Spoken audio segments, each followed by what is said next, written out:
대표님, 네. 지금 검찰 네. 특수수사본부 네. 박세현 서울고검장이 네. 본부장을 맡고 있지 않습니까? 네. 특수본에서 네. 윤석열 대통령을 피의자로 입건했다. 네, 네. 이거 정말 엄청난 뉴스 아닙니까? 그렇죠. 검찰은 완전히 친윤으로 물갈이 됐다. 그렇죠. 이런 상황에서 박세현 네. 이 본부장이 네. 공무원이 직권을 남용해서 네. 국헌을 문란할 목적으로 폭동을 일으킨 사건이라고 비상계엄을 딱 규정을 했지 않습니까? 네. 그래서 내란죄로 피의자로 입건해서 뭐 검찰이 수사하고 있죠. 그러니까 검찰도 위기의식이 있는 거죠.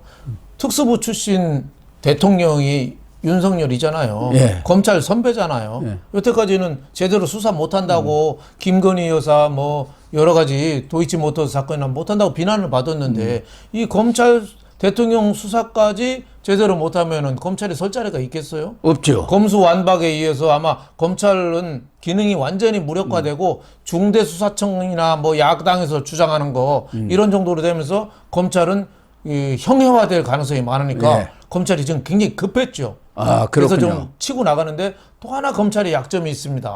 뭐냐면 지난번에 검경 수사권 조정 때 내란 수사는 저 경찰로 갔어요. 아, 그렇습니까? 그러니까 지금 수사권이 없어요. 그러니까 검찰에서는 직무유기, 직권남용으로 빨리 수사해가지고 이 체포를 해가지고 별건 수사로 해서 내란 수사까지 같이 하겠다. 그래서 경찰도 들어와 합동수사부 만들자 이거잖아요. 근데 경찰은 이거 뺏기면 경찰도 니네는 줘도 주는 떡도 못 먹냐? 예. 이렇게 됩니다. 그래서 지금 서로 경쟁적으로 뛰어든 건가요? 그렇죠. 지금 경찰은 청장도 뭐 어떻게 보면 자유롭지 조지요. 못하잖아요. 자유롭지 못하잖아요. 서울청장도 마찬가지 비상계엄에. 예. 그러니까 경찰도 지금 뭔가를 빨리 보여주지 않으면 설 자리가 없으니까 그 검찰이 먼저 선수는 쳤어요. 선수 김영현 국방부 장관 긴급 체포했잖아요. 예. 네, 체포했는데 또 실속은 또 경찰이 또 가서 자택 압수수색해서 또 자료는 또 경찰로 가져왔어요. 그러니까 몸은 검찰에 가져갔고 네. 몸은 네.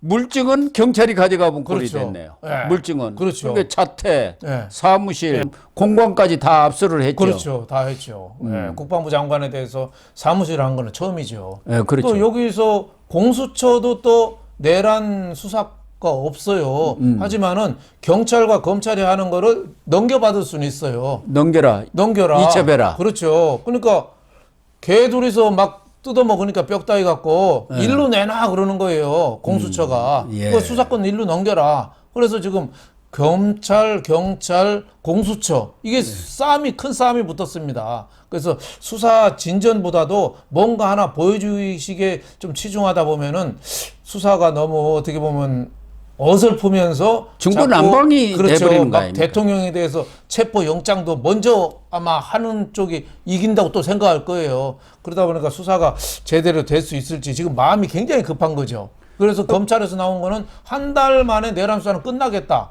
특수본에서 한 달 내에 수사를 네. 끝나겠다는데 어떻게 그렇게 우리나라 검찰이 그렇게 빨랐나요? 아니 네. 김건희 수사 도이치모터 수사는 뭐 3년인가 몇 년을 3년 하고도 걸리고 이재명 대장동 수사도 몇 년을 걸렸는데 이거는 대통령 관련된 거를 한 달에 끝내겠대요. 그래서 뭐 수사를 잘 하는 건 좋지만 이게 이렇게 쉬운 건가 이런 생각이 들어요. 네.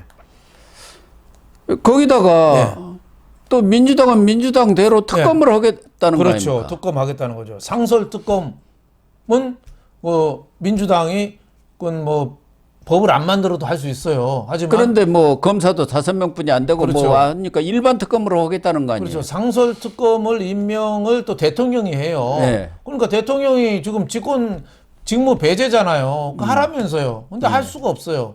또 하나는 일반 특검이죠. 김건희 특검처럼 하는 건데 이거는 또 윤석열 대통령 특검에 대한 거부권이 누구한테 있어요? 윤석열 대통령한테 있어요. 예. 그러니까 또 거부하면은 또 직무 배제가 아니냐. 이래가지고 또 여기에 대해서 논란이 그러네. 굉장히 빚어지죠. 너무 동시다발적으로 지금 벌어지고 있는 거죠.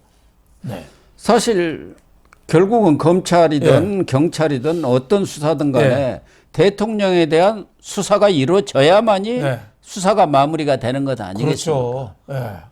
대통령을 지금 네. 현직 대통령 아닙니까? 그렇죠.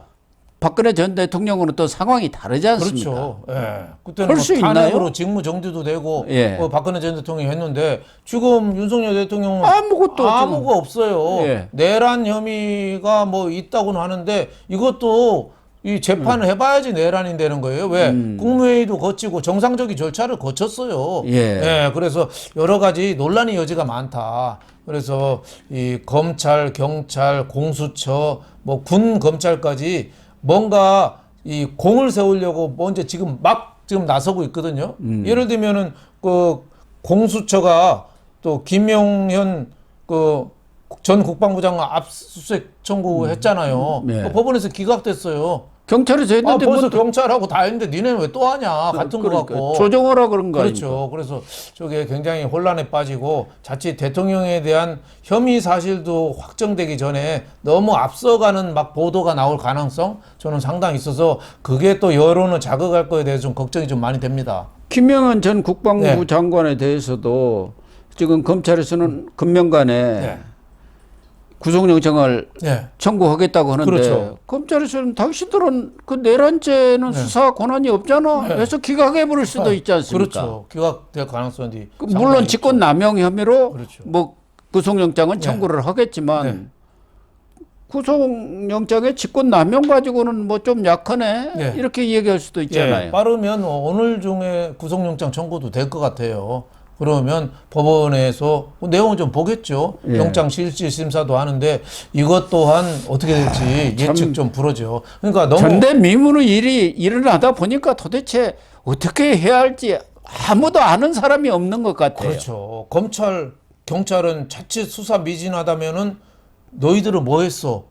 자칫하면은 조직 자체가 와야 될 위기에 처해 있거든요. 아니 이렇게 중구난방으로 여러 네. 기관이 동일한 사건에 대해서 수사를 한다면은 그걸 조정을 해줘야 할 것 아닙니까? 그렇죠. 그런데 그 조정 기능이 거의 마비되다시피 해서 할 수 있는 것은 총리실이에요. 네. 국무조정실이에요. 네. 그런데 그 사람들이 말을 듣느냐 이 말이에요. 지금 문제는 국가 어떻게 보면 통제력이 상실된 상황 아닌가. 총리실이 여태까지 뭐 주도적으로 했으면은 또 그 예. 후광 효과 때문에 할 텐데 여태까지 총리실이라는 거 하는 일이 없었거든요. 예. 갑자기 국무조정실에서 조정한다고 모이면 누가 오겠어요? 더군다나 아무도 안 모이죠.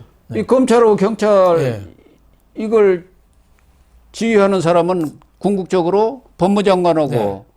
행안부 장관인데 행안부 장관 이상민은 지금 사퇴해버린 상황 그렇죠. 아닙니까? 그렇죠. 그리고 예. 또 검찰에서도 지금 윤 대통령에 대한 수사 시작하고 뭐 이런 것도 피의자 올리고 이런 것도 장관한테 하나도 보고를 안 하고 했대요. 왜 그렇게 지금 검찰이 딱 그동안 애완견이라고 할 수 예, 있었는데 애완견이 이렇게 갑자기 사냥개로 바뀐 거죠. 왜 그런 건가요? 자칫하면은 뭐 지금 오해받았습니다. 가재는 개편 아니냐, 네 특수부 출신 예. 검사 대통령 봐주려고 또 수사하는 거 아니냐 이런 거에 대한 의식을 많이 하는 거겠죠. 예. 어쨌든 검찰이든 경찰이든 어디든 수사하든 대통령 수사는 어떻게 하려나요? 그 쉽지 않다고 봐야죠. 압수수색 그 영장이 잘 떨어지겠습니까? 대통령실 압수수색을 한 사례는 지금까지 없었지 않습니까? 그렇죠. 현직 대통령이고 대통령실 과거 청와대에 대한 압수수색 영장도 네. 이렇게 제시를 하고 거기에서 이러는 거 좀 주세요 하면은 그렇게 갖다 주는 걸로 양해를 그렇죠. 했지 직접 쳐들어가 가지고 그렇죠. 압수수색하는 예는 없었단 그렇죠. 말이에요. 제일 중요한 게 또 휴대폰 압수하는 거 아니겠어요? 예. 포렌식에서 어떻게 통화했는지를 밝혀야 되는데 그게 또 쉽겠어요? 현직 대통령인데 국군 통수권자인데 엄연한 예, 수사가 쉽지는 않을 거다 이런 생각이 들어서 계속 주변만 맴돌고 이럴 가능성이 상당히 많다. 저는 상당히 우려되는 게 저 가짜 뉴스입니다. 예. 옛날 박근혜 전 대통령 때도 태블릿 PC 뭐 가짜 소동 나면서 사실하고 추측하고는 다른 건데 추측이 사실이 지금 되거든요. 이번에도 비상계엄할 때 실탄이 들어왔다고 또 일부 언론이 보도됐잖아요. 실탄. 그러니까, 예. 근데 그게 실탄을 지급한 적이 없다잖아요. 예. 근데 일반 시민이 무슨 이 지갑 같은 거, 탄피 같은 거, 뭐 껍데기를 좀 찍었어요. 사진 찍어서 언론사에 제보하니까 실탄 확인됐다고 또 언론에 보도를 하거든요. 그러니까 자칫하면은 언론도 이런 팩트를 완전히 체크를 해갖고 보도를 해야 하는데 그냥 서로 특종 경쟁으로 마구잡이로 지금 보도를 쏟아내고 있지 않습니까? 그러니까 국민들이 볼 때는 이렇게 의혹을 사고 있다. 이게 잘 보면은 한두 사람이 얘기한 거거든요. 근데 의혹을 사고 있다고 신문에 헤드라인으로 나니까 그걸 또 믿게 돼요. 그런 점에서 일본 독자들은 그렇게 믿는 거 아닙니까? 언론 측에서도 정말 뭐 유튜브도 있고 뭐 여러 가지 인터넷 언론사도 있지만 좀 사실 확인된 거를 갖고 좀 쓰려는 좀 노력을 좀 해야 된다. 이럴 때 또 언론을 갖고 장난치려는 또 세력들이 또 일어나거든요. 거기에 절대 좀 휘둘리면 안 되겠다 이런 생각이 좀 듭니다.